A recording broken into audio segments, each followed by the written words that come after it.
Welcome back to the channel. I am Stasia and I'm here with an Epidote and Unakite crystal grid. And I wanted to talk to you about Epidote today, or Epidote, if you like to say the T. I'm kind of French, I guess. So I like to just leave it hanging at Epidote. Anyway, these beautiful specimens are one of my favorite. I don't know if it's getting good focus there. There we go. And this one is the one I've been hanging out with.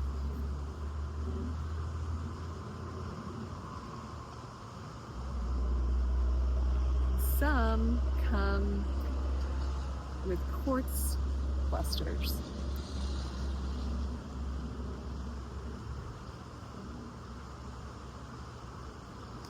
Anyway,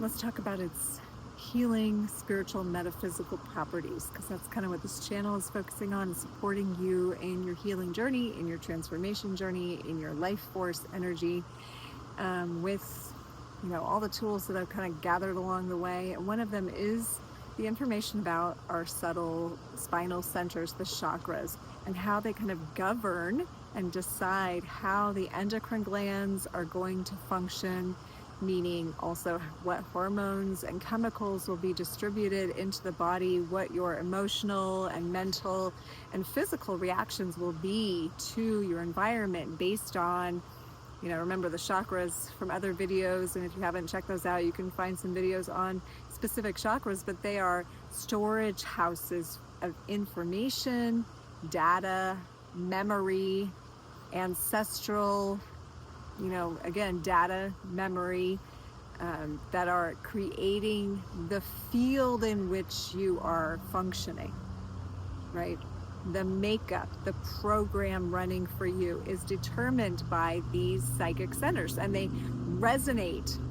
Their vibrations, they're seen as colors in a deep meditative state because they are specific densities of vibration. So the lower vibrating, the more dense red color and infrared color of light from the center are going to be dealing with the heaviest and the most dense issues in this reality, such as survival, basic embodiment, right? And our basic animal instincts, safety, security, and so forth. So that's going to directly be connected to hormones around fight or flight. So that first energy center, along with the second energy center that has to do with our ancestry, our lineage, where we came from, the adrenal glands are sitting right atop the kidneys, right behind these two centers. So they're red, orange, primal, hungry. You think of red as, anger or, fierceness. You could also think Aries, warrior, this sort of initiatory energy. That's going to be dealing with, the color red and orange and your adrenal glands and how they are pumping in response to the instincts, the fight or flight, the dangers that are happening. So as we move up the color scheme, we're also moving up, what area of life is being listened to, focused on, resonated with, which memories and data are emitting, right? So in the heart chakra area, where green is prevalent and where Epidote comes in, green is the color of nature, right? It's the color of a large percentage of our planet. Green, the forest, the grass, the moss. And if you'll notice, Epidote has a very foresty, or in some cases very mossy appearance, right? Absolutely stunning.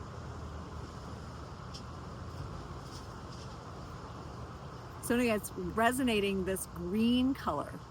So in yoga, I have some videos on the heart chakra and their various stages of opening, right? You can have a tamasic, to use an Ayurvedic term, or a stagnant, or a heart center that's in inertia or that's very closed up. And that can be from past wounding, that can be from, ancestral patterns, that can be from, traumas early in our life or recently in our life, things that have made the heart close up. So then that green color isn't as vibrant, maybe even thinking about a plant that hasn't been watered for a long time and how it will tend to shrivel or die if not given the right amount of nourishment or support or, watering it, right? So as we nourish our subtle centers with the colors that resonate with them, that's the number one easiest way, or the sound frequency that resonates with them, because sound is also vibrating color, right? There is a color that is yummy, yum, like you might go to a forest and be like, yum, yum, like you can taste it, it's so good, right? It's so healing, you can feel the nourishment, it's yummy, yummy. Yum is the seed sound of the heart.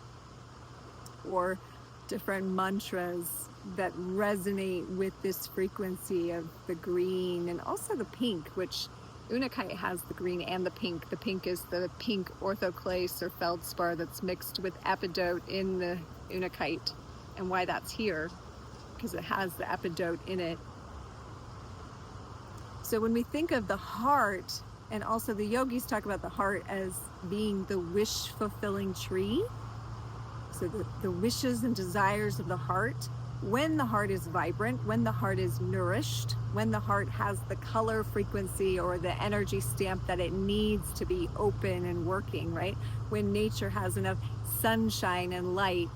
Some plants strangle out other plants, which disallows them. So that would be kind of a vampirical or a parasitical plant. And we can experience that in our life too, vampirical or parasitical, or, different energies in people that might be carrying a similar heart signature, a closed heart or damaged heart or a traumatized heart. Again, remember, we're dealing with people on the planet that could have various stages of their heart chakra manifesting. Again, tamasic, closed, rajasic, a little bit more open, wary, maybe still carrying patterns, sattvic, very open, loving, peaceful, trusting of the universe, compassionate, closed, judgmental, in various stages of this, right? Various stages of heart opening. So epidote is a beautiful crystal whose color signature is matching the heart center. Okay, it's matching it with the greens. It's vibrating at a nourishing, harmonizing, and actually amplifying frequency because of so much green, just like nature. It's an amplifier, it's an exuder, it's abundance, right? Nature is an abundance. The green allows us to access that abundance in the universe, that abundance in nature. And another mantra or energy from yoga that would resonate would be the Lakshmi energy. The Lakshmi is the aspect of divine feminine in the wholeness that is wealth, that is abundance, that is plenty, and not just money. Although epidote is the color of money, in many cases it's very much really like the American dollar. Maybe your country it's different, but money as an attractive element could be, something that epidote helps to bring in if you are using it as such. It's also called a stone of manifestation, which again, the wish-fulfilling tree, the heart chakra is. It's a manifestor, right? It's manifesting, actually it's manifesting the frequency of whatever your heart's putting out. So wish-fulfilling tree could work against you too if the energy of your heart is still sadness, is still bitterness or lack or closed. Working with epidote could initially bring more of that, right? Because it is a transformative energy. It's a healing stone. It's nourishing. But more than that, it's amplifying to heal, amplifying to nourish. Sometimes we have to see it get worse before we will flip and get better, right? Before we will start seeing the beauty, which epidote helps us to do. It helps us to see what is beautiful. And it is called a relationship stone in that it helps to amplify and bring to the table the positive qualities, what the relationship needs, where the nourishment lies. and offers a healing frequency, right? Especially with the unakite mixed in, that pink color that is, you know, this one's a little bit more red and green in this unakite. You can see it. Or I have to cover my face to get it to come into focus. There we go. This one's a little bit more reddish pink, but generally the unakite has like a pink and green.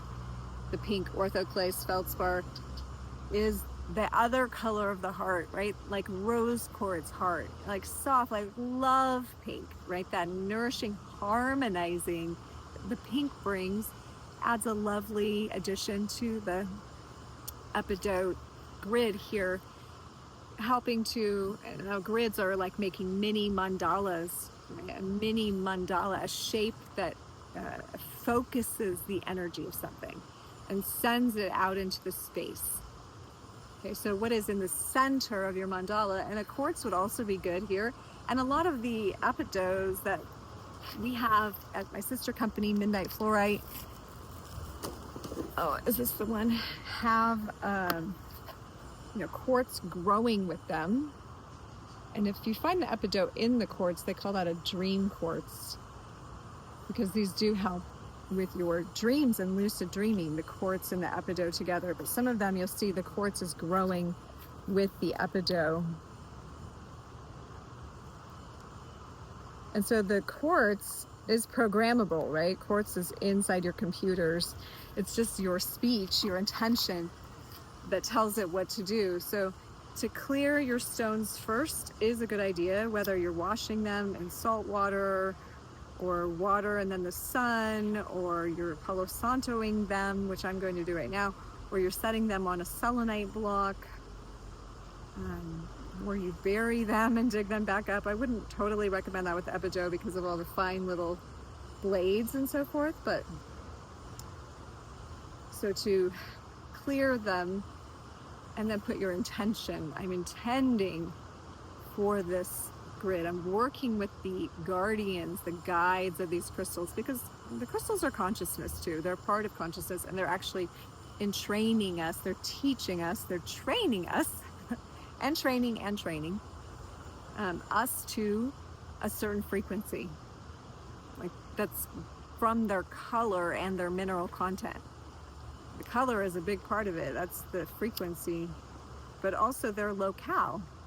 And these are mined in the, we got these from a Moroccan dealer, but as I'm studying more about epidote and unakite, Pakistan is the closest to that area that I would say this is probably coming from, because Brazil is another big locale, but these definitely came from the Middle East area. So I'm guessing Pakistan, and they were able to get them. Anyway, so we're cleansing and we're speaking to the crystals for relationship healing and harmony. We're intending this grid be used, I'm intending this grid be used to create a harmonious and a healing relationship field here on this land. And that's not just like my own relationship, that would be any relationship that is coming in proximity. And I'm recording this video just after a Libra full moon, and Libra is the relationship sign. So this moon has kind of dumped off some relationship stuff to deal with. And so that's why I'm doing this video today. And I'm starting a crystal series. I do believe we're going to go crystal by crystal since I am working closely with crystals right now on Midnight Fluorite, IG live sales on Instagram. If you go there, we've got live crystal shows. And since I'm very immersed, again, in the world of crystals, which I have been all my life, I went to the Gemological Institute of America, studied gem identification for about 5 years, traveled all over the world collecting stones. I've been collecting stones since I was little. In fact, I used to put them all in shoe boxes similar to this and put them in my bottom drawer until I broke the drawer, and my mom would make me throw them out into the yard. And again, I would start collecting. So I've always had a fascination. And the more I've learned, because I've been also reading oracle cards and tarot cards for 20 plus years, and I got into the crystal ally cards and crystal healing cards and started learning and working with the stones personally And I've always been attracted to Epidote, but I haven't used it as much as I would like. And I think it's a generally overlooked stone. But it's brought itself to my attention, being amongst the many crystals that we picked up in Tucson to bring on the crystal show. It's definitely captured me, and it's basically been asking me to work with it more. So this is the piece I've been carrying around. I think I showed it earlier on. That was calling to me. A really nice chunk. Beautiful blades. It often grows with garnets and with calcite, and it's actually a metamorphosis of the calcite matrix, I've been learning. And quartz is another thing that it grows with often. And there's iron, as you can see in some of the red there. Anyway, there's some lovely formations here. But I wanted to bring attention to it. So programming the grid for the purpose of, and also recognizing that whatever you put Epidote with, it's going to enhance. Okay, so putting it with quartz, it's going to enhance the intention that we're placing the quartz. So a lot of what goes into a grid is our intention. I always recommend you do have some quartz crystals in your crystal grid, just because of its ability to be programmed. Not to say that all crystals can't be programmed to an extent. Quartz crystals have the particular capacity to be programmed, which is why we use them in our computers and supercomputers. So just a little thought there. But our intention when we speak to the item and then we place it or we put them in our pockets, it then is carrying that reverberation just like a memory. So when something happens, we create a frequency, a memory, and until we clear it or until we come to terms with it or integrate it, it continues to affect us as a reverberation. And that will be stored in one of the subtle spinal centers, and it will affect the endocrine glands and thereby the nervous system and the organs and so forth. So that's why I do the other work that I do, which is healing and clearing and body code, emotion code, subconscious mind work, yoga, chakra work, past life, ancestral healing. All that stuff is because we want to be clear channels, right? We want to be our most authentic, clear source for spirit, for the universe, for God, consciousness to speak through us. So when we have all this trauma and all these frequencies stuck, memory stuck, reverberations, we aren't being as clear in our execution of life, in our communication, in our creative process as we could be. So that will show up for us either as illness, as fogginess, or as literal blocks in our life, things falling apart or not working because we're not clear. We have stuck energy. So the crystals can assist, especially when treated correctly, washed and, intended to work. So I'm even asking with this grid to help with the harmony and balance of all the relationships with the crystals that are present in this property too, because there's a lot of crystals here. So that the crystals can all be speaking. And so much Epidote in one place is powerful, but it also enhances, brings to light all the things. So when working with it, just be cautious that you are wanting to enhance where you are and what you're working with, and otherwise cleansing properly, attuning, intending, right? Let's see, is there anything else I wanted to mention?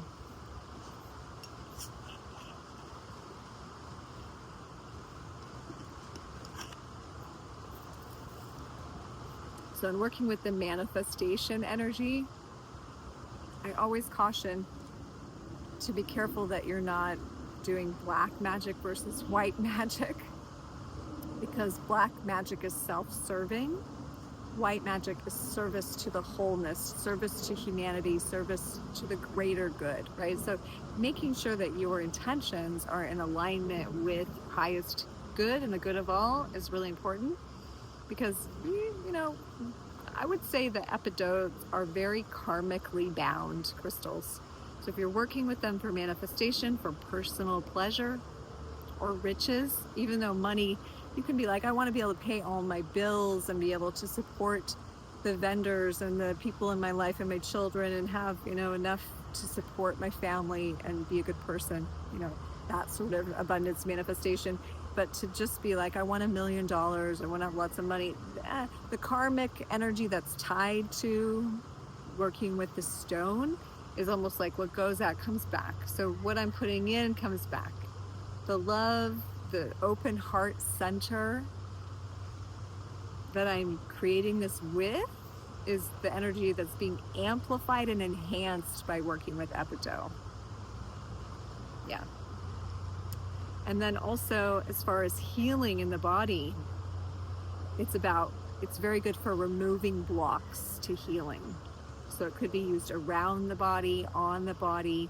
But remember, as we remove blocks, we may re-experience some of it a little bit first because it's on its way out. So this is where the yogic technique of opening the third eye and being the witness is important, so that when those things are de-stucking themselves, unstucking, detoxing, unblocking, breaking up, when the pattern's breaking up, we don't misinterpret that as a new problem, right?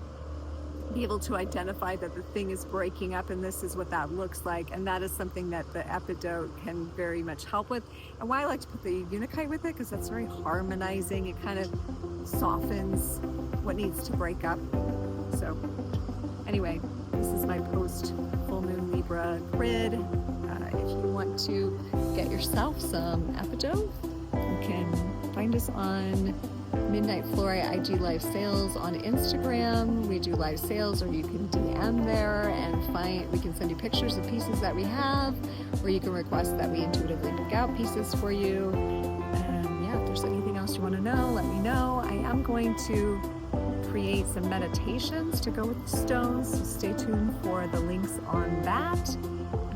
Meditating with Epidote, really awesome healing experience. So more on that soon. Thank you for joining me.